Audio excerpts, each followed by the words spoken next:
Welcome back to our YouTube channel. ಇಷ್ಟು ದಿವಸ ನವರಾತ್ರಿದು shorts ಮಾತ್ರ ಹಾಕ್ತಿದ್ದೆ. ಇವತ್ತು ದೇವಸ್ಥಾನದ್ದು ಲಾಗ್ ಮಾಡಿ ನೆಕ್ಸ್ಟ್ ಮೈಸೂರಿಗೆ ಹೋಗ್ತಿದ್ದೀರಿ. ಬನ್ನಿ ನೋಡೋಣ. ಹಾಯ್ ಅಮ್ಮ.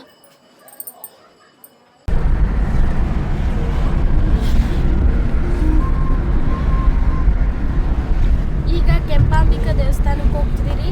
ಅಲ್ಲಿ ಪೂಜೆ ಮುಗಿಸ್ಕೊಂಡು ನೆಕ್ಸ್ಟ್ ಅಲ್ಲಿಂದ ಹಂಗೆ ಮೈಸೂರಿಗೆ ಹೋಗ್ತಿದ್ದೀರಿ. ರಾಮಹಳ್ಳಿ ಹತ್ರ ಕೆಂಪಾಂಬಿಕಾ ದೇವಸ್ಥಾನ ಇರೋದು. ಬನ್ನಿ ತೋರಿಸ್ತೀನಿ.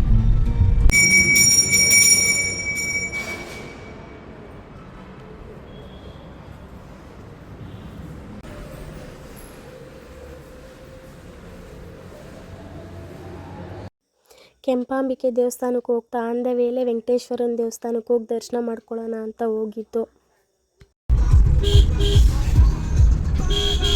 ಹಿಂಗೋದ್ರೆ ಮುಕ್ತಿನಾಗ ದೇವಸ್ಥಾನ, ಅದು ಕೆಂಪಾಂಬಿಕಾ ದೇವಸ್ಥಾನ.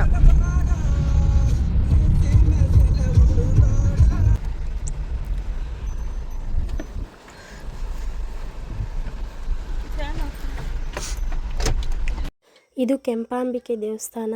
ತುಂಬ ಚೆನ್ನಾಗಿ ಅಲಂಕಾರ ಮಾಡ್ತಾರೆ ನವರಾತ್ರಿ ಟೈಮು.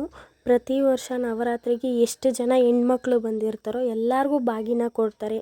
ಒಂದಿನ ಹಣ್ಣಿನ ಬಾಗಿನ, ಒಂದಿನ ತರಕಾರಿ ಬಾಗಿನ, ಇನ್ನೊಂದಿನ ಅರಿಶಿನ ಕುಂಕುಮದ ಬಾಗಿನ, ಆ ರೀತಿ ಎಲ್ರಿಗೂ ಕೊಡ್ತಾರೆ.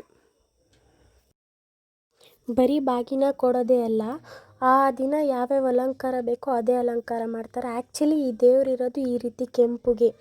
ಒಂದೊಂದು ದಿನ ನರಸಿಂಹನ ಅವತಾರ ತಗೊಳುತ್ತೆ, ಒಂದಿನ ವೆಂಕಟೇಶ್ವರನ ಅವತಾರ ಮಾಡ್ತಾರೆ.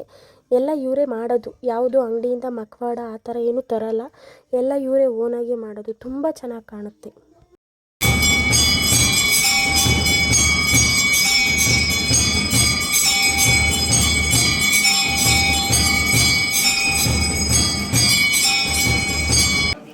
ಈಗ ಪೂಜೆ ಎಲ್ಲ ಮುಗೀತು.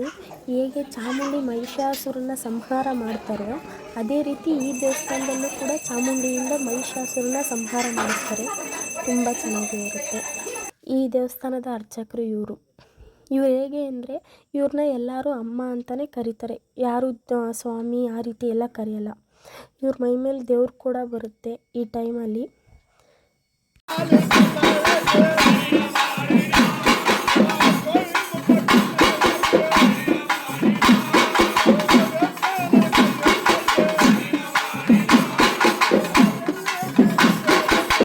ಈಗ ಗಂಗೆ ಪೂಜೆಗೆ ಹೋಗ್ತಿದ್ದಾರೆ.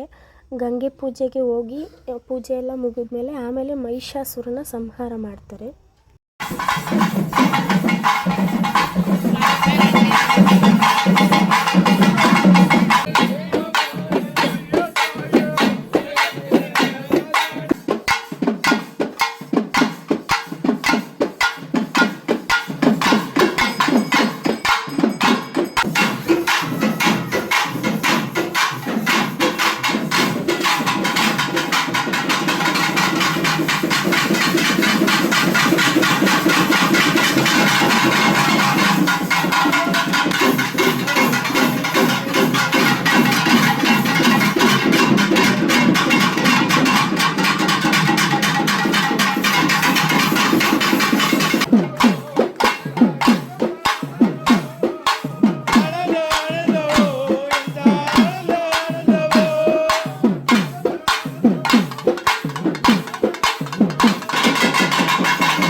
ದೇವಸ್ಥಾನದಲ್ಲಿ ಪೂಜೆ ಎಲ್ಲ ಮುಗಿಸ್ಕೊಂಡು ಮಹಿಷನ ಸಂಹಾರ ಮಾಡಿ ಅಲ್ಲೇ ಊಟ ಮುಗಿಸಿ ಮನೆಗೆ ಬಂದು ತಲೆನೋವ್ತಿತ್ತು. ನನ್ನ ತಮ್ಮ ಈಗ ಸ್ವಲ್ಪ ಕಾಫಿ ಮಾಡಿಕೊಟ್ಟ.